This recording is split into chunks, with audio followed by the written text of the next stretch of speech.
Ajmal super 40ত অধ্যয়ন কৰি সফল সুপাৰ 40ৰ শিক্ষাৰ্থীসকল। নীট আৰু জেইইত সফলতা লাভ কৰা শিক্ষাৰ্থীক সম্বৰ্ধনা জ্ঞাপন কৰি বদৰুদ্দিন আজমলৰ আৱেগিক বাণী।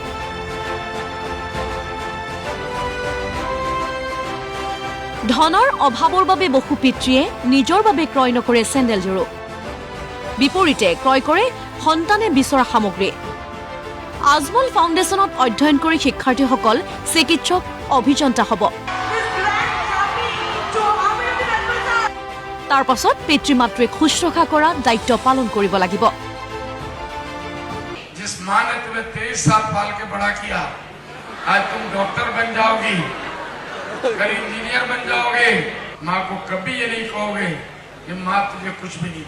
अपने माँ बाप की इज्जत करूंगा, जिंदगी में उनकी बेइज्जत नहीं करूंगा। सन 2016 দৰিদ্ৰ পিছপৰা মেধা শিক্ষাৰ্থীক উচ্চ শিক্ষা প্ৰদানৰ বাবে স্থাপন কৰা হৈছিল আজমল সুপাৰ 40।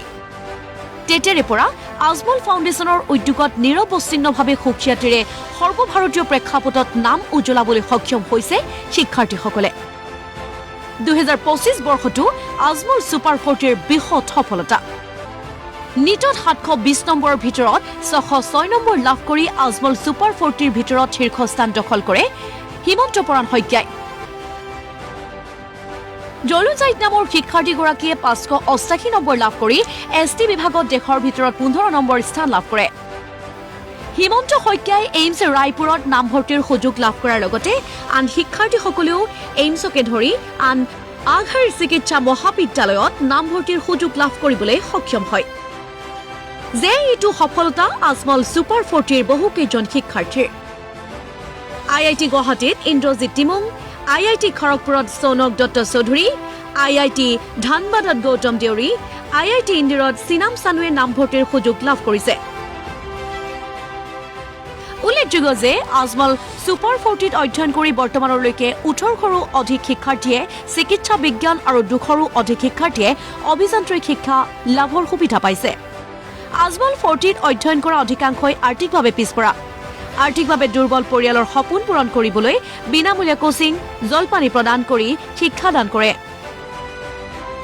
সেয়েহে চাকৰিৰ যোগদান কৰাৰ পাছতেই পিতৃ মাতৃক অৱহেলা নকৰিবলৈ আহ্বান জনাই বদৰুদ্দিন আজমলে আৱেগিক হৈ পৰে।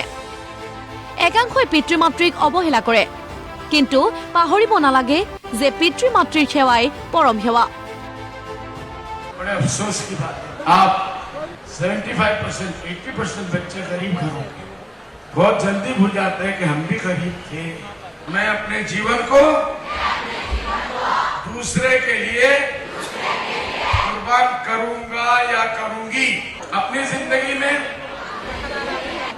कम से कम एक डॉक्टर बनाऊंगा, एक इंजीनियर बनाऊंगा।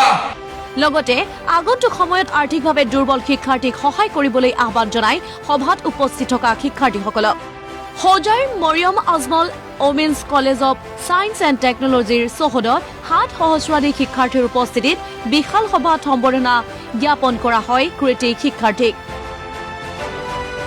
এই অনুষ্ঠানত উপস্থিত থাকে আজমল গ্ৰুপ অৱ কোম্পানীৰ মুৰব্বী আমিৰুদ্দিন আজমল, বদৰুদ্দিন আজমল, মুখ্য ন্যায়াৰক্ষী চিৰাজুদ্দিন আজমল, সঞ্চালক ডক্টৰ খছৰুল ইছলাম, গুৱাহাটীস্থিত ৰয়েল গ্ল'বেল ইউনিভাৰ্চিটিৰ উপাচাৰ্য অশোক আনচাৰীকে ধৰি ভালেকেইজন বিশিষ্ট ব্যক্তি। Our relation with Ajmal brothers are into now 3rd generation. My grandfather and their father used to have paddy trading, and as such, it is a fun, wonderful relation between two families. And I couldn't say no to Amiruddin Bhai Sahab's instructions.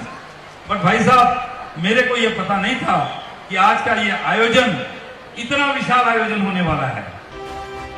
ধনৰ অভাৱৰ বাবে যাতে কোনো শিক্ষাৰ পৰা বঞ্চিত হ'ব নালাগে, অশিক্ষিত লোকৰ তুলনাত শিক্ষিতৰ হাৰ যাতে বাঢ়ে, তাৰ বাবে আজমল ফাউণ্ডেশ্যনে কাম কৰি যাব বুলি সভাত উল্লেখ কৰিলে।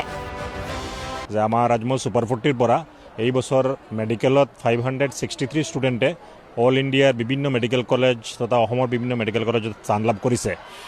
লগতে 70জন ষ্টুডেণ্টে তেওঁলোকে JEE ক্লিয়াৰ কৰি পেলাই বিভিন্ন মেডিকেল ইঞ্জিনিয়াৰিং কলেজত IITৰ পৰা আৰম্ভ কৰি IIT NIT এনেকুৱা ইঞ্জিনিয়াৰিং কলেজবিলাকতো স্থান পাইছে। ইয়াৰ উপৰিও আমাৰ ল কলেজৰ ষ্টুডেণ্টে যথেষ্ট ভাল এনকাৰেজিং ৰিজাল্ট কৰিছিলে। গোটেইখিনি লৈ পেলাই আজি আমাৰ আজমল ফাউণ্ডেশ্যনৰ অধীনত হোজাইত এখন সম্বৰ্ধনা সভাৰ আয়োজন কৰা হয়।